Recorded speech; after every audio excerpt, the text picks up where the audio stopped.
Olá, pessoal! Na aula de hoje, nós vamos falar sobre o conceito de pesquisa e a sua relevância para os cursos de formação de professores. Para a discussão que nós vamos realizar nessa aula, eu convido vocês já de início a retomarem alguns conceitos do campo da metodologia científica. O que é senso comum? E o que é ciência, conhecimento científico? O que é pesquisa? Vamos relembrar? Observem. O senso comum pode ser entendido como o conjunto de crenças e opiniões essencialmente de caráter prático, uma vez que procura resolver problemas do cotidiano. Por isso, enquanto determinado conhecimento funcionar bem dentro das finalidades para as quais foi criado, ele continuará sendo utilizado sem muito questionamento.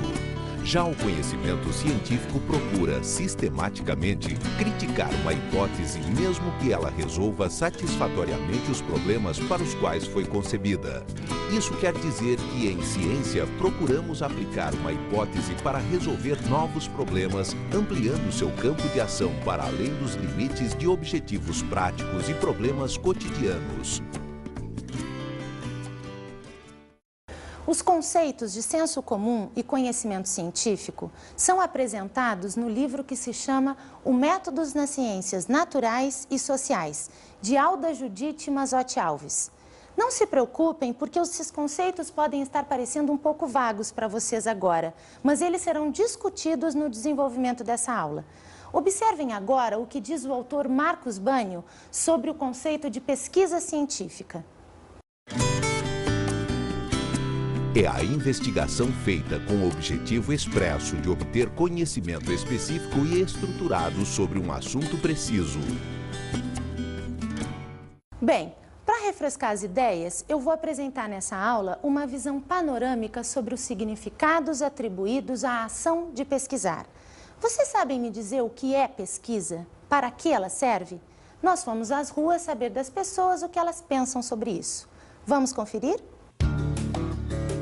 Pesquisa, para mim, é quando você tem dúvida a respeito de um assunto, aí você vai correr atrás desse assunto, vai numa biblioteca. É descobrir os hábitos das pessoas e das empresas, dos negócios, da vida, da sociedade como um todo.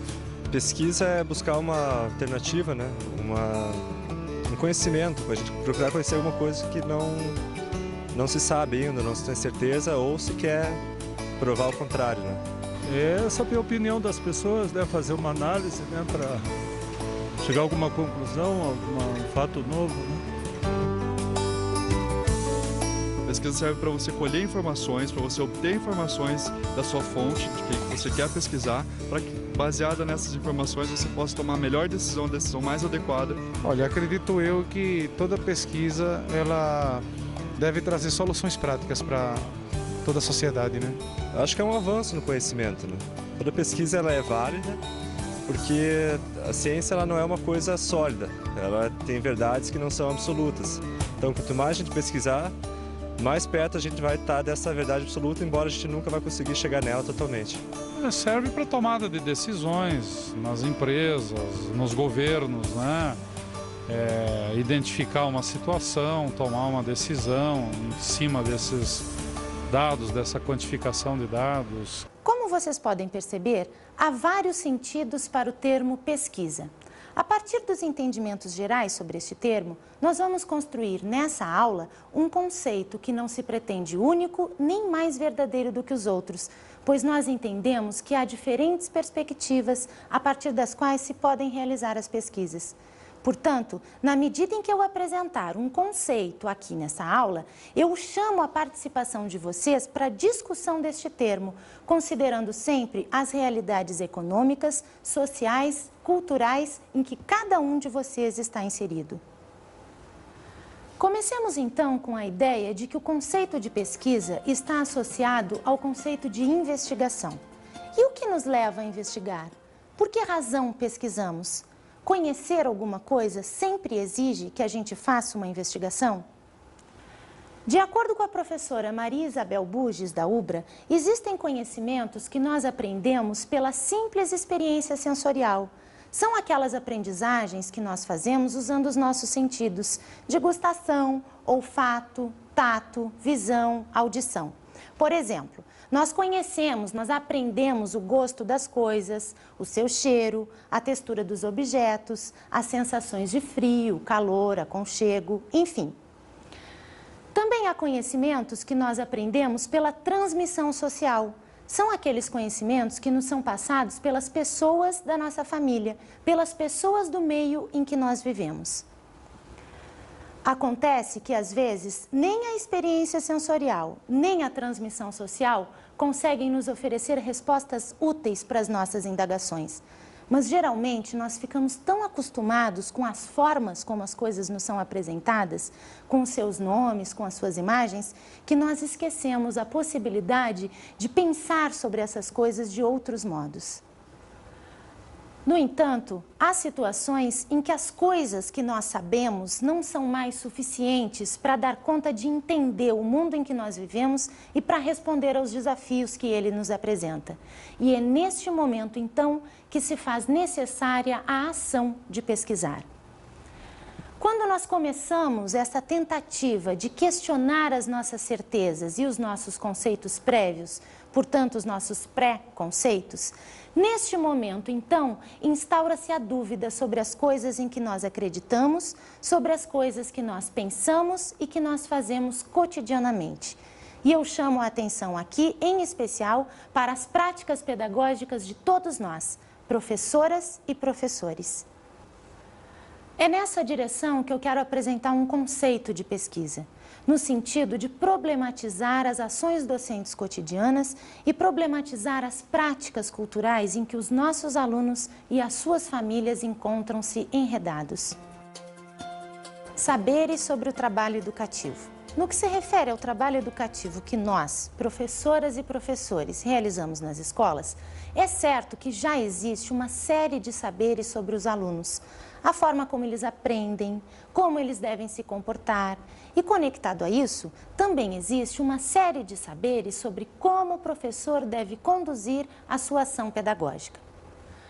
Esses saberes, que se transformaram em verdade sobre as coisas que envolvem a escola, foram produzidos ao longo do tempo por diferentes educadores, por diferentes discursos, por movimentos educacionais que construíram e disseminaram as ideias sobre como deve ser desenvolvido o trabalho na escola.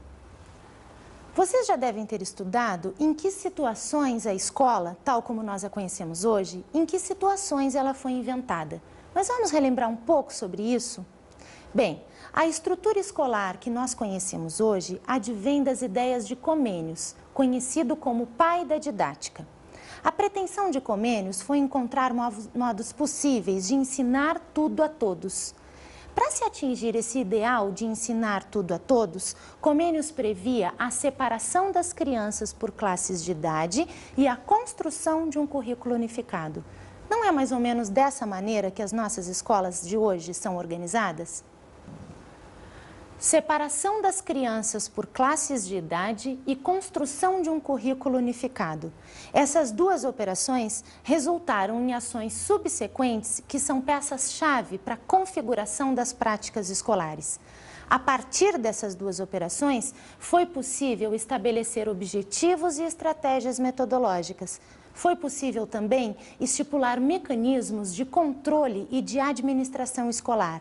E foi possível, finalmente, delimitar os conhecimentos que deveriam ser distribuídos aos alunos por meio dos tão conhecidos livros didáticos.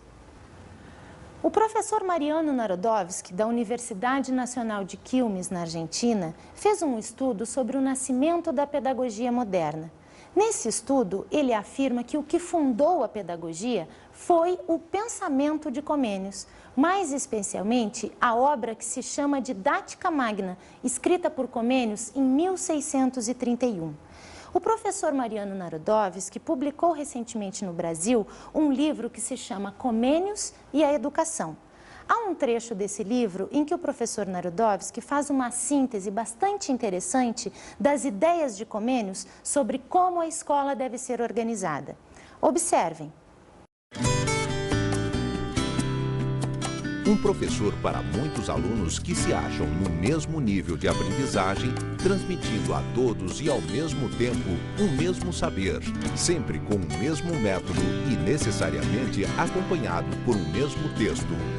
Essa cena repetida nas outras salas de aula da escola e, por sua vez, em todas e em cada uma das escolas de um mesmo território.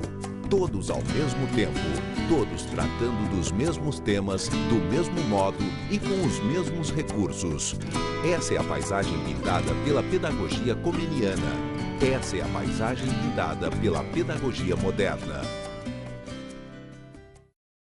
Observem o quanto há de semelhança entre o ideal comeniano, pensado lá no século XVII, e as nossas escolas de hoje. É por isso que eu disse no início da aula que a forma como nós organizamos o nosso trabalho dentro da escola faz parte de uma grande rede de discursos que começou com Comênios. Mas esses discursos não são estáticos, eles foram se inovando com o tempo, eles foram se apresentando com novos olhares e passaram, sim, por importantes modificações.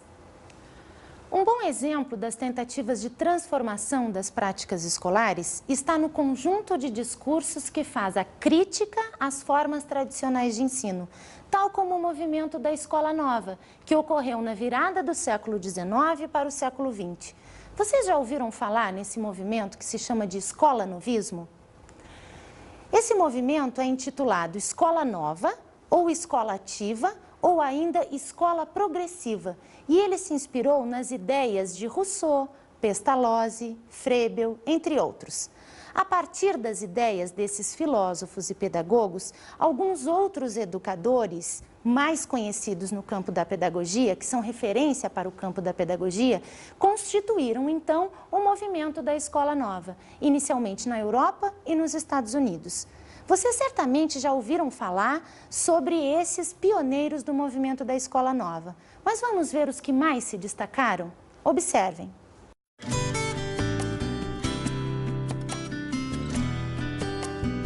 Edouard Claparède, psicólogo suíço que nasceu em 1873, realizou estudos sobre o desenvolvimento do pensamento na criança. Maria Montessori, primeira médica italiana que nasceu em 1870, valorizava uma pedagogia centrada na atividade da criança, primando pela sua individualidade e liberdade. John Dewey, educador americano que nasceu em 1859, valorizava atividades globalizantes por sua vinculação com o mundo real. William Kilpatrick, psicólogo americano que nasceu em 1871, idealizador do método de projetos. Ovid de Crowley, médico belga que nasceu em 1871, idealizador dos centros de interesse.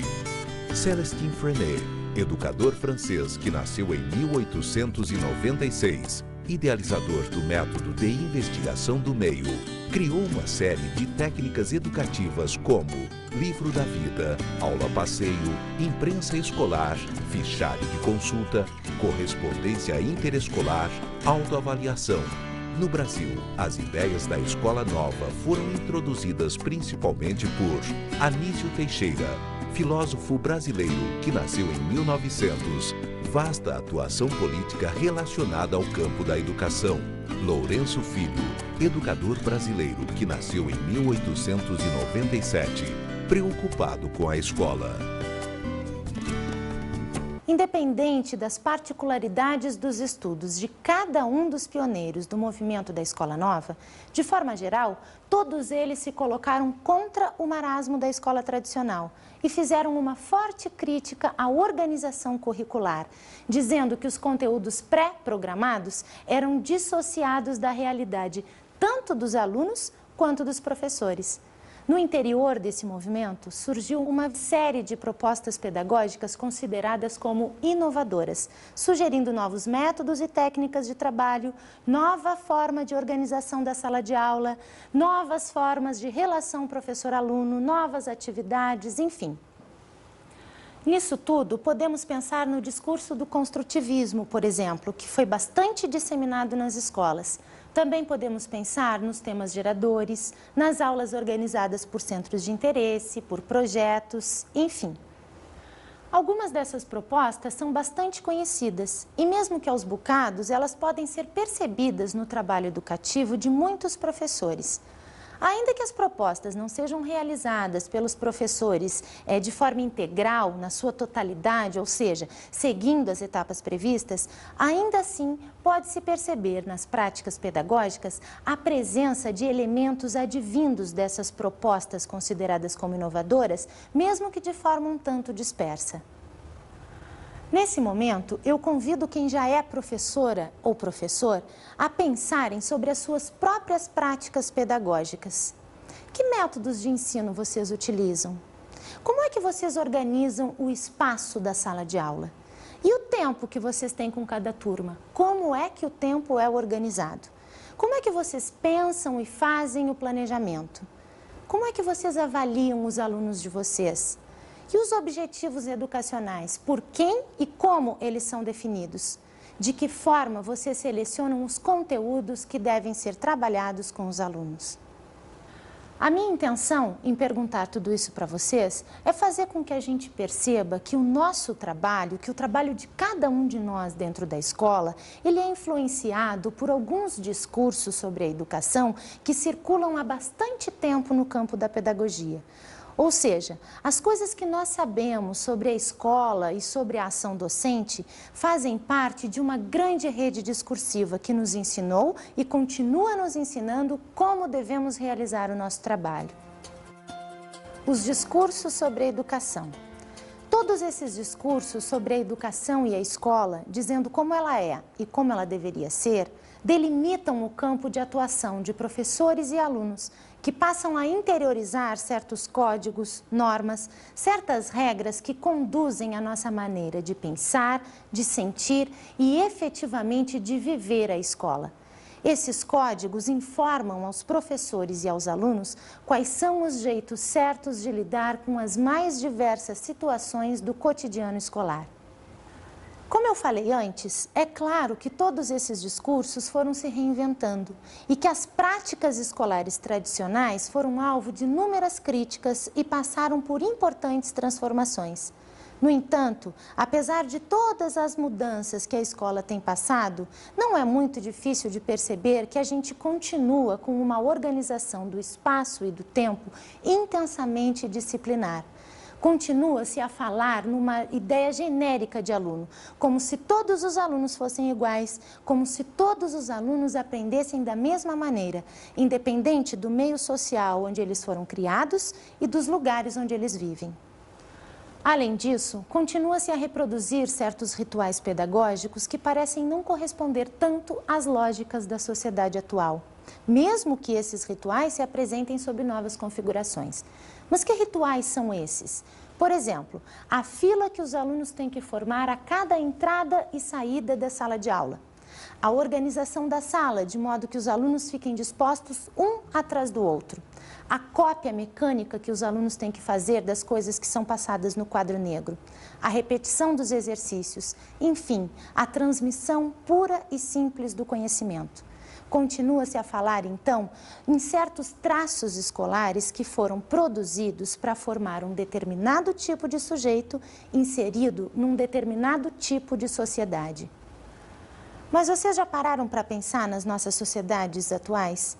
Nas características gerais do mundo de hoje? Nas formas como ele vem sendo organizado e vivido? Nas maneiras pelas quais ele tem funcionado? Nas segregações com as quais ele tem operado? Nas inovações que têm invadido a cena cotidiana? Praticando esse tipo de pensamento, logo perceberemos que o mundo contemporâneo vem passando por intensas, rápidas e importantes transformações na sua organização política, econômica, cultural e social. Essas transformações podem ser percebidas especialmente com a emergência das novas tecnologias, que são responsáveis por alterar profundamente os modos de nós organizarmos e darmos significados às práticas sociais. No que se refere à educação, o próprio curso que vocês estão realizando de educação à distância é um bom exemplo de como as novas tecnologias da informação e da comunicação invadem o cenário educativo. Mas de que outros modos essas transformações têm a ver com a educação? De que maneira elas afetam as práticas pedagógicas que são desenvolvidas nas escolas? Ora, se a professora e o professor assumirem uma postura de pesquisadores, é bem possível que eles comecem a achar respostas para essas perguntas e é bem possível também que as respostas encontradas comecem a gerar novas perguntas sobre os conhecimentos e os posicionamentos teóricos que fabricaram ao longo do tempo os rituais pedagógicos e uma certa memória educativa.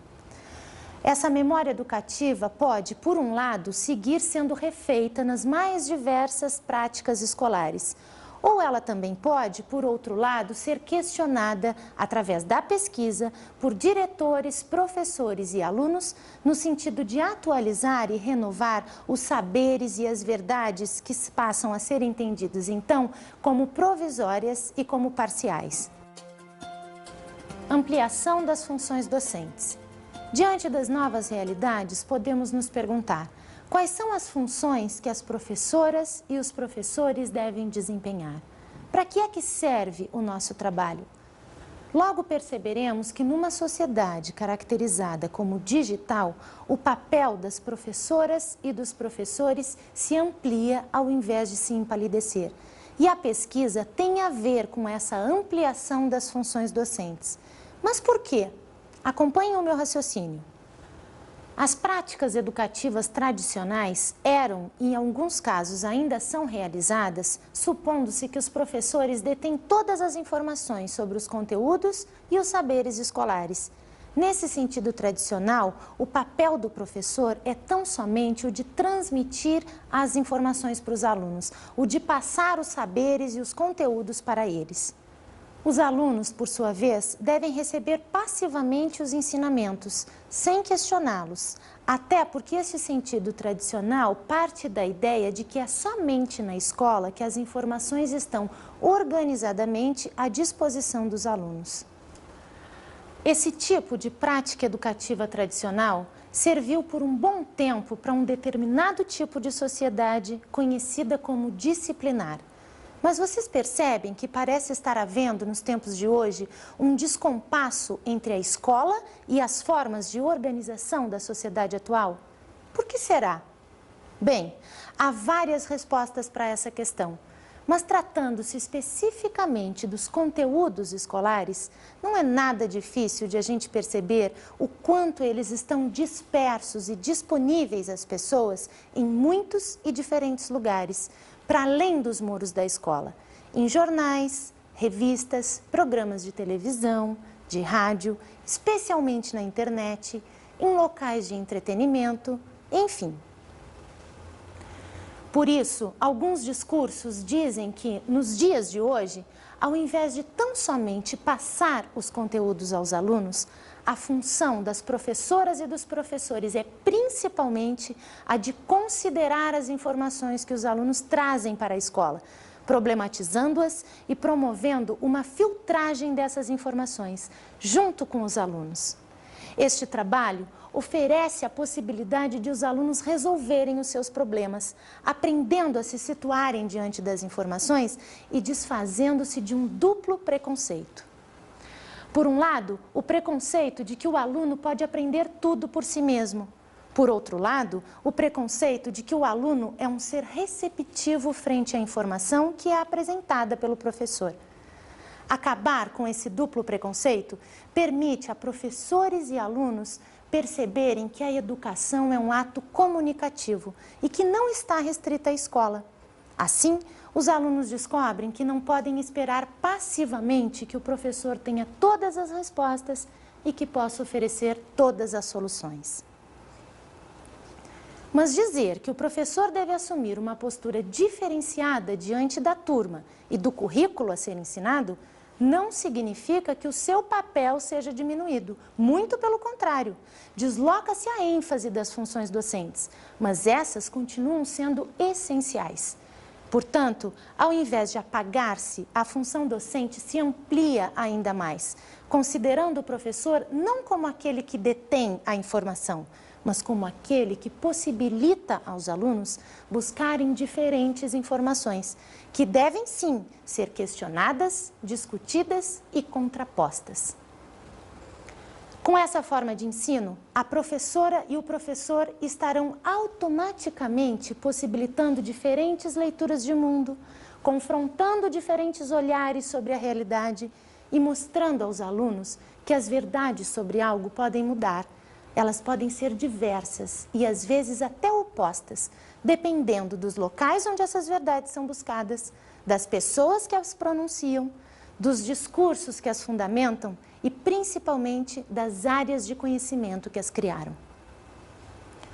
Assim, uma mesma questão, vista sob a ótica da religião, por exemplo, pode apresentar respostas divergentes quando vista sob a ótica da ciência, ou das artes, ou do senso comum. E mais, áreas diferentes da ciência podem apresentar respostas também diferenciadas para uma mesma questão. Assim, as informações que se embasam na biologia, por exemplo, podem se apresentar de outras maneiras quando embasadas na psicologia ou na sociologia.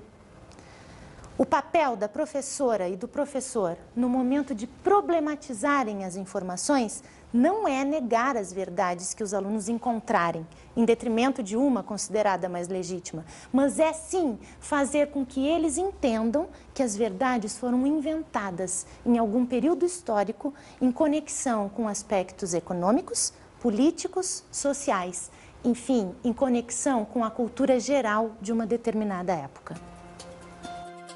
Pesquisa e a crise da escola.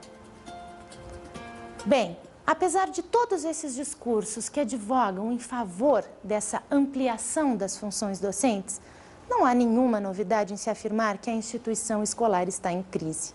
Vocês não têm essa sensação de que a escola está em crise? Por que será? Parece que quanto mais se aborda essa crise, tanto mais a repetência, a evasão e outros elementos considerados como fracasso escolar aumentam em consideráveis proporções.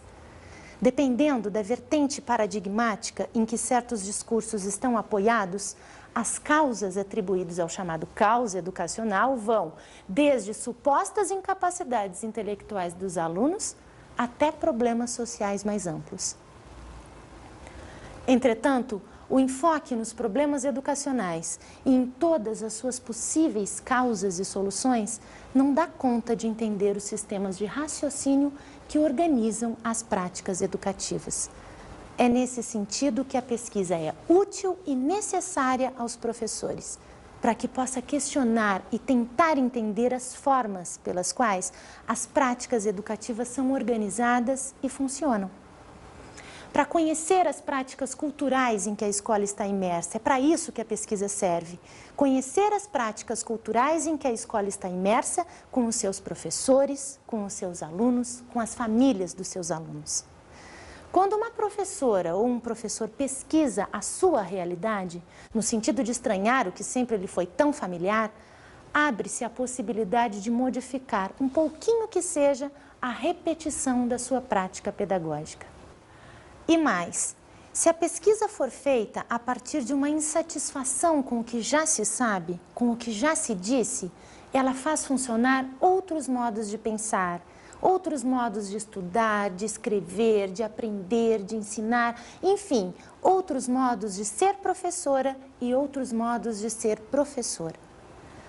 Se a gente concorda com a ideia de que não se pode mais aceitar os conhecimentos, as formas de raciocínio e os tipos de experiência docente sem questioná-los, então a pesquisa se apresenta como muito útil ao trabalho na escola, especialmente em tempos de uma economia capitalista neoliberal que é extremamente excludente, típica das sociedades ocidentais contemporâneas e que acaba por criar novos alunos que continuam indo para a velha escola. Na sua tarefa de pesquisar, a professora e o professor podem se perguntar se tudo o que até então eles disseram sobre a educação, sobre a pedagogia, sobre a escola, sobre os alunos, se tudo isso pode continuar sendo dito do mesmo modo. E se a forma como eles falaram sobre isso até hoje é a única forma possível.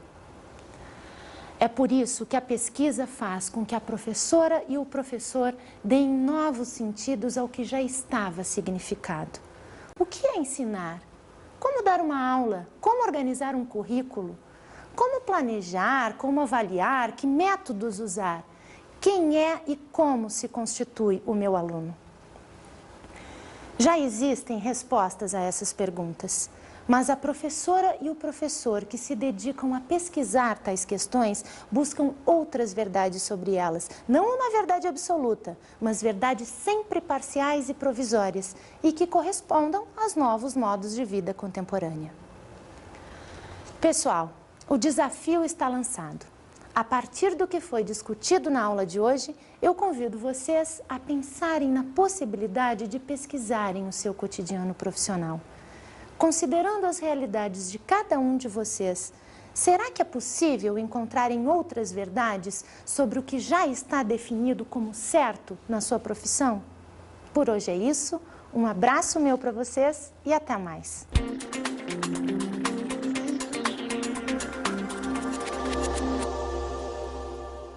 Como nossas dicas de estudo, eu apresento para vocês Comênios e a Educação, do professor Mariano Narodowski, publicado pela editora Autêntica. Neste livro, o professor Narodowski faz uma interessante análise sobre o nascimento da pedagogia moderna e ele apresenta uma síntese sobre as ideias de Comênios acerca das formas como a escola deveria ser organizada.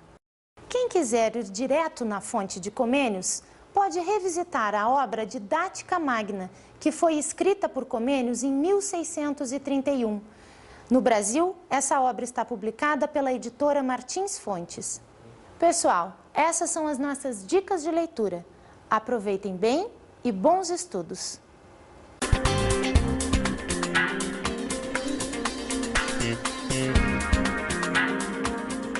Na aula de hoje, estudamos o conceito e a relevância da pesquisa. Dentre todos os temas que foram estudados na aula de hoje, o mais importante de ser lembrado é que o conceito de pesquisa está associado ao conceito de investigação. Partindo dessa ideia, é importante que os professores estejam conscientes da ampliação da sua função docente, no sentido de problematizarem as práticas culturais e sociais em que os seus alunos e as famílias dos seus alunos encontram-se enredados.